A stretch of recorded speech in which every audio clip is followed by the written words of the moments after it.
Comment c'est possible que Rodrigo ne soit pas nominé au Ballon d'Or? Non, parce qu'on est tous d'accord pour dire que Bellingham et Vinicius vont se disputer le trophée, mais le numéro 11, il a clairement été oublié. Vainqueur de la Ligue des Champions et de la Liga, le Brésilien aurait clairement mérité sa nomination. Parce qu'avec ses 17 buts et 9 passes décisives la saison dernière, l'ailier, il a été décisif. Et sans ses 2 réalisations face à City, le Real n'aurait sûrement pas eu sa 15e LDC. Mais Rodrigo n'est pas le seul oublié de cette liste, donc voici 4 autres joueurs qui auraient dû y figurer selon moi. Je vais te les donner, mais avant ça, donne-moi tes oubliés dans les commentaires. Il a réagi sur son compte X et c'est vrai que Serhou Guirassy n'aurait pas démérité. Alors d'accord, le Guinéen n'est pas le premier nom auquel on pense lorsqu'on parle de Ballon d'Or. Mais au vu de sa saison de fou à Stuttgart, le numéro 9 aurait clairement pu espérer être dans la liste. Deuxième meilleur buteur de Bundesliga, avec 30 buts en 30 matchs, c'est quand même exceptionnel. Surtout avec un club comme le VfB Stuttgart qui va pouvoir redécouvrir la Ligue des Champions grâce aux performances du Néo Borussen. Et quand on voit que les 25 buts de Dovbyk à Gérone lui ont suffi pour être nominé, Serhou Guirassy peut être frustré. On va rester en Bundesliga et parler des invincibles du Bayer Leverkusen.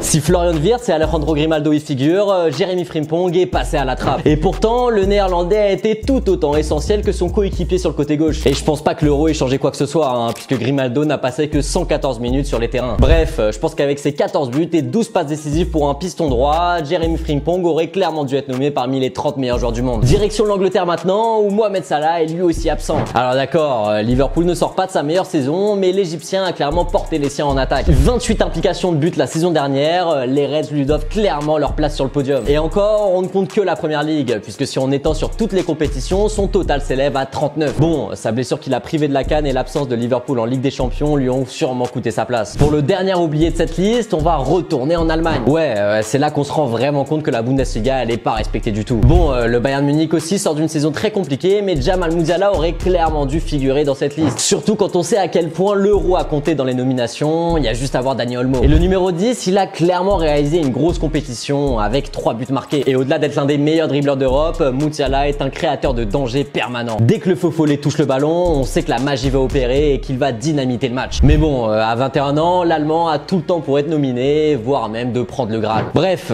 comme tous les ans, le Ballon d'Or fait des déçus. C'est toujours difficile de récompenser une individualité dans un sport aussi collectif. Mais n'hésite pas à me dire en commentaire qui va remporter le trophée selon toi. Et tag 2 potes à toi pour leur demander leur avis.